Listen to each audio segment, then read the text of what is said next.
بسم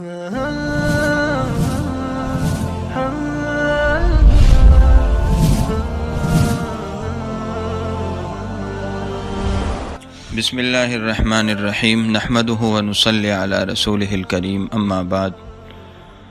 دوسرا سپارہ شروع ہو رہا ہے اور دوسرے سپارے میں شروع کے اندر تحویل قبلہ کا مضمون ہے، جس کا مطلب یہ ہے کہ نبی کریم صلی اللہ علیہ وسلم مکہ مکرمہ سے مدینہ منورہ تشریف لائے تو روایات کے مطابق 16 یا 17 مہینے تک بیت المقدس کی طرف منہ کر کے نماز ادا فرماتے رہے۔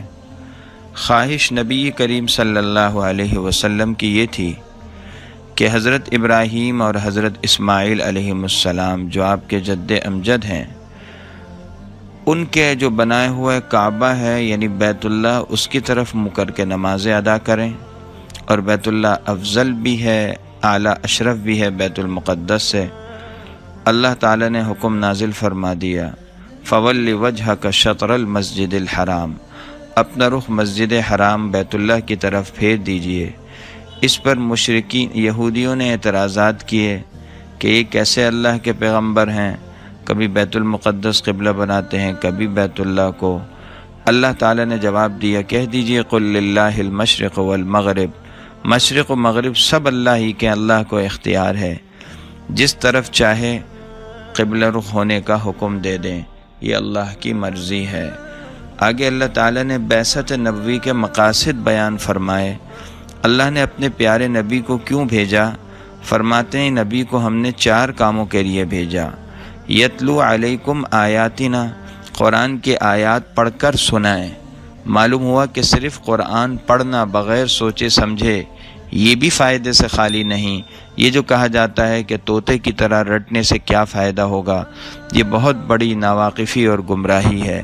وَيُزَكِّيكُمْ، تمہارا تزکیہ کرتے ہیں، یعنی حضور صلی اللہ علیہ وسلم نے صحابہ پر ایسی محنت فرمائی کہ ان کے دل پاک اور صاف ہو گئے دنیا کی چیزوں سے، دل کی گندگیوں سے، اور وہ ایک مثالی انسان بنے، ہدایت کا معیار بنے، ساری انسانیت کے لیے نمونہ بنے۔ یہ کام قیامت تک ہوگا۔ وَيُعَلِّمُكُمُ الْكِتَابَ، تمہیں قرآن سکھاتے ہیں، اس کی تعلیم دیتے ہیں، قرآن کے مضامین کیا ہیں، قرآن کیا کہہ رہا ہے، کس آیت میں ہمارے لیے کیا ہدایت اور کیا پیغام ہے۔ والحکمہ، حکمت کی تعلیم ہے۔ حکمت کی تفسیر حدیث میں سنت نبوی سے کی گئی ہے۔ حضور صلی اللہ علیہ وسلم کے ارشادات، نبی کریم صلی اللہ علیہ وسلم کے افعال، آپ کا کردار، آپ کی ساری زندگی امت کے لیے ایک سند ہے، ایک حجت ہے۔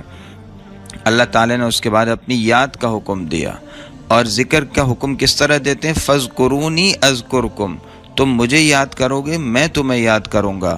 اللہ اکبر، کتنی بڑی خوش نصیبی کہ بندے کو اللہ یاد کریں۔ حدیث پاک میں آتا ہے، اللہ تعالیٰ فرماتے ہیں اگر بندہ مجھے تنہائی میں یاد کرے گا، میں بھی اس طرح اسے یاد کروں گا، اور اگر بندہ میرا ذکر کرے گا مجمع میں، تو میں اس سے بہتر مجمع میں یعنی فرشتوں کے مجمع میں اس کا ذکر کروں گا۔ کیسے ذکر کریں گے یہ ہم نہیں جانتے، جو اللہ کی شان کے لائق ہے۔ دوسری بات فرمائی، میرا شکر ادا کرتے رہا کرو۔ ذکر اور شکر یہ اللہ کا قرب حاصل کرنے کے بہت آسان راستے ہیں، بہت قیمتی عمل ہیں۔ پھر حکم ہے مومنوں، استعینوا بالصبر والصلاۃ، 2 چیزوں سے مدد چاہو۔ زندگی میں ناموافق حالات، پریشانیاں آتی ہیں، اس کا حل کیا ہے؟ فرمایا 2 کام کرو۔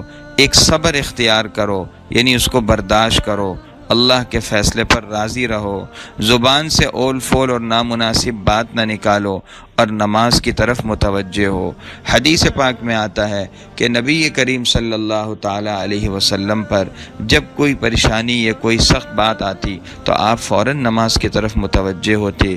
ان اللہ مع الصابرین، اللہ صابروں کے ساتھ ہیں، صبر کرنے والوں کو اللہ کی مدد اور معیت حاصل ہوتی ہے۔ تو یہ 2 عمل اللہ کی مدد لاتے ہیں۔ کتنا خوش نصیب ہے جو ان 2 اعمال کے ذریعے براہ راست اللہ سے مدد لے۔ اس کے بعد بتلایا یہ جو اللہ کے راستے میں قتل ہوتے ہیں وہ شہید ہیں، وہ زندہ ہیں، وہ مردہ نہیں ہیں۔ پھر فرمایا تم پر آزمائشیں آئیں گی، بھوک کی، خوف اور ڈر کی، مال دولت کی کمی کی، اور اس کے علاوہ پھل کم ہوں گے، غلے کی کمی ہوگی، جانوں کی کمیاں ہوں گی، اموات آئیں گی، لیکن ان حالات میں صبر کرنا ہے۔ صبر کرنے والے وہ ہوتے ہیں جو مصیبت میں انا للہ و انا الیہ راجعون کا وظیفہ پڑھتے ہیں۔ یہ صرف ایک رسمی کلمہ نہیں ہے، اس میں پیغام ہے، اس کے اندر ہمارے لیے بہت بڑا سبق ہے کہ یوں کہو انا للہ، ہم سب اللہ کی ملکیت ہیں، اللہ کو اختیار ہے، جس کو چاہے واپس لے لے، وہ مالک ہے، ہم تو صرف امین ہیں، مال لے لے، جان لے لے، اور غم ہے لیکن کہو وَإِنَّا إِلَيْهِ راجعون، ہم نے کون سا دنیا میں ہمیشہ رہنا ہے، ہم بھی اللہ کی طرف لوٹ کر جائیں گے، وہاں اپنے بچھڑے ہوئے سے بھی ملاقات ہو جائے گی، اور وہاں ثواب اور اجر جو ملے گا اس کے اندر اللہ تعالیٰ نے جو اجر رکھا ہے وہ دیکھ کر اور وہ پا کر ساری تکلیفیں دور ہو جائیں گی۔ پھر توحید کے دلائل کا ذکر ہے، فرماتے ہیں تمہارا معبود ایک ہی معبود ہے، اور دلائل یوں بیان کیے، آسمان اور زمین کی پیدائش میں اور رات دن کے آنے جانے میں، یہ بھاری کشتیاں اور جہاز جو سمندر پر چلتے ہیں، اور آسمان سے بارش کا پانی برستا ہے، زمین سے غلہ نکلتا ہے، زمین میں جو مویشی ہیں، پھر ہواؤں کا اور بادلوں کا نظام ہے، ان سب میں لآیات لقوم یعقلون، عقل مندوں کے لیے زبردست نشانیاں ہیں۔ پھر اللہ نے آگے فرمایا کہ اللہ نے مردار کو، بہتے ہوئے خون کو، خنزیر کے گوشت کو، اور وہ جانور جن پر اللہ کے علاوہ کسی اور کا نام لیا گیا ہو، یہ سب چیزیں اللہ نے حرام کر دی ہیں۔ آگے جا کر فرماتے ہیں لیس البر ان تولوا وجوہکم قبل المشرق والمغرب، صرف قبلہ یہ نیکی اور فضیلت کا معیار نہیں ہے، نیکی اور فضیلت کا مدار صرف رسمی چیزوں پر نہیں ہے، نیکی یہ ہے کہ آدمی ایمان بھی لائے، اعمال کی پابندی بھی کرے، وعدے بھی پورے کرے، صبر بھی اختیار کرے، یہ ہیں سچے، یہ ہیں متقی۔ قصاص کی ترغیب ہے، قصاص میں فرمایا تمہارے لیے زندگی کا سامان ہے، یقین جانیے کہ اس میں قاتل مقتول دونوں کی زندگی ہے۔ جب قاتل کو اپنی سزا کا یقین ہوگا تو وہ کیسے قتل کرنے کی ہمت کرے گا، مقتول بھی بچ جائے گا، قاتل بھی بچ جائے گا۔ آگے روزے کی فرضیت کا حکم ہے، کتب علیکم الصیام، اور پھر جا کر اس کی مصلحت بیان فرمائی، لعلکم تتقون، روزوں سے تقوی حاصل ہوتا ہے۔ جب آدمی صبح سے شام تک، طلوع فجر سے لے کر غروب آفتاب تک کھانے پینے اور جماع سے اپنے آپ کو روکے گا تو اس کے اندر ایک برداشت کی، اپنے اوپر قابو پانے کی ایک طاقت اور قوت پیدا ہوگی۔ اسی کو تقویٰ کہتے ہیں۔ انسان اتنی مشق کر لے کہ ساری زندگی نفسانی خواہشات اور اللہ کی نافرمانیوں کے جو تقاضے ہیں ان پر قابو پانے کی اس کے اندر طاقت آ جائے، اور اس کے لیے گناہوں سے بچنا آسان ہو جائے۔ یاد رکھیے، بھوک اور کھانے کا فلسفہ یہ ہے کہ کھانے سے انسان کی نفسانی قوت تو بڑھتی ہے لیکن روحانی قوت کمزور ہوتی ہے اگر آدمی زیادہ کھائے، اور کم کھانے سے نفسانی قوت کمزور ہو جائے گی، روحانی قوت بڑھ جائے گی۔ اس طرح انسان روحانیت کے ذریعے نفسانیت کا مقابلہ کرے گا۔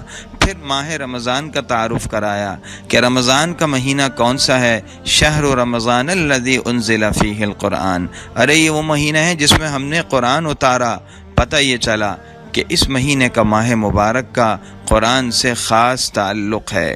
اسی لیے آپ دیکھیں ماہ مبارک میں دنیا بھر میں اور خاص طور پر بر صغیر پاک و ہند میں، ہمارے ملک میں جگہ جگہ مساجد میں، محلوں میں، گھروں میں، ہال میں، شاپنگ سینٹروں میں تراویح 20 رکعت پڑھی جاتی ہے، حافظ قرآن سناتے ہیں، سننے والے قرآن سنتے ہیں۔ ایسے بھی خوش نصیب ہیں جو ساری رات قرآن پڑھتے اور سنتے ہیں، نہیں تھکتے۔ ہمیں بھی چاہیے ماہ مبارک میں قرآن زیادہ سے زیادہ پڑھا کریں۔ اللہ تعالیٰ آگے فرماتے ہیں، اگر بندے میرے بارے میں پوچھیں کہ میں کہاں ہوں تو بتا دیجئے میں بالکل قریب ہوں۔ آواز سے دعا مانگیں، آہستہ سے دعا مانگیں۔ اللہ نے کہا قریب ہوں، چلا کر دعا مانگنے کی ضرورت نہیں ہے۔ اجیب دعوت الداعی اذا دعان، جب بندہ مجھ سے دعا مانگے گا، مجھے پکارے گا تو میں اس کی دعا ضرور قبول کروں گا۔ چاند کی آگے مصلحت بیان فرمائی، چاند سے اسلامی تاریخ معلوم ہوتی ہے، اور اس کے علاوہ اس کے ذریعے سے عبادات، حج، روزہ، عدت کی مدت کے علاوہ دیگر معاملات اور معاہدوں کی میعاد مقررہ وقت کا پتہ چلتا ہے۔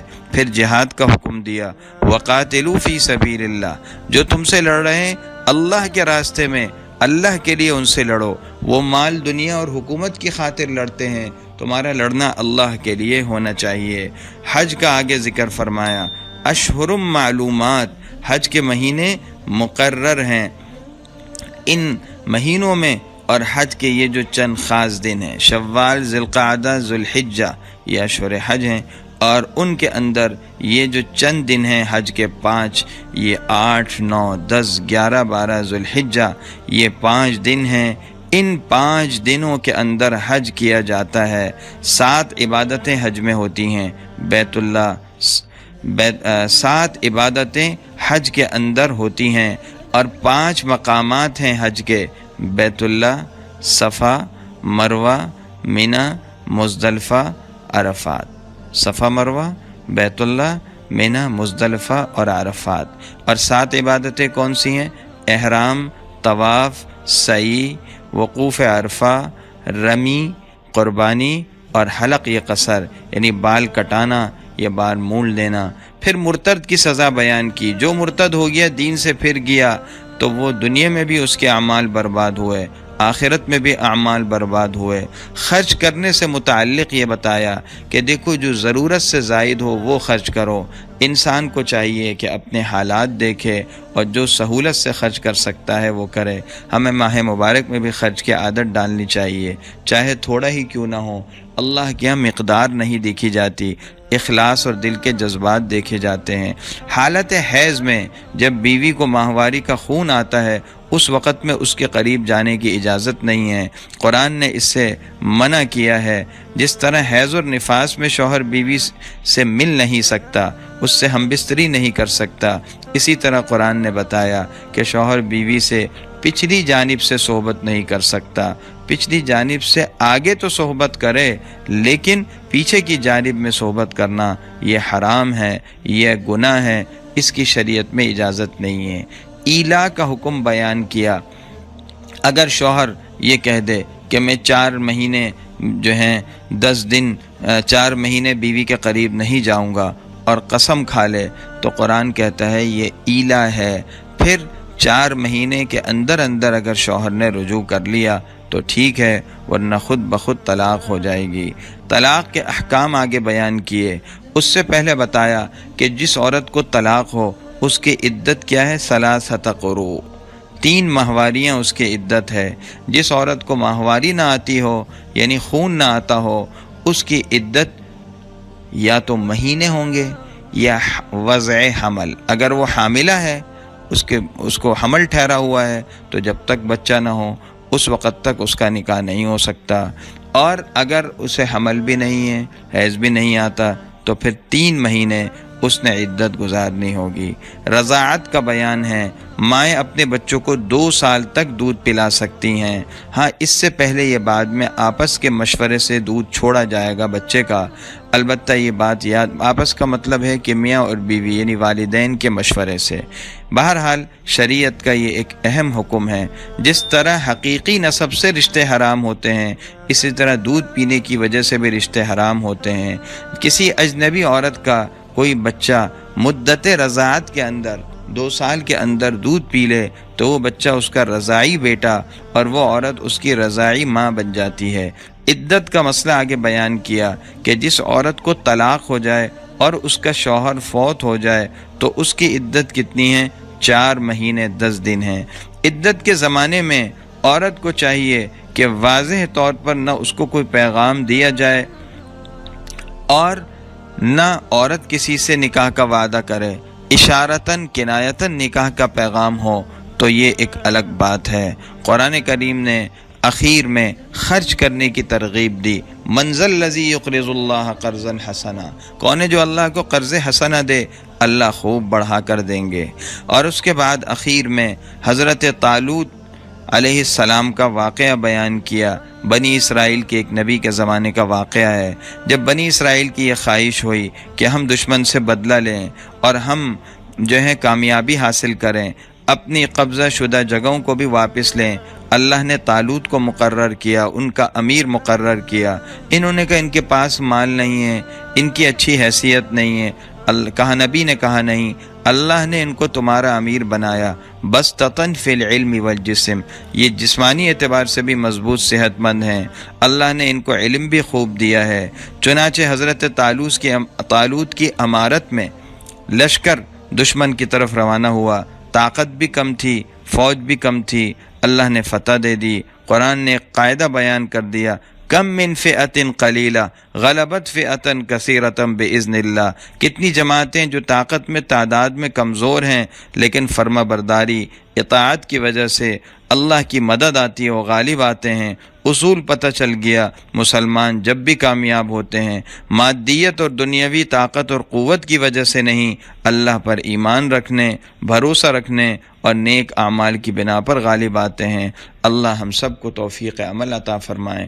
وآخر دعوانا ان الحمد للہ رب العالمین۔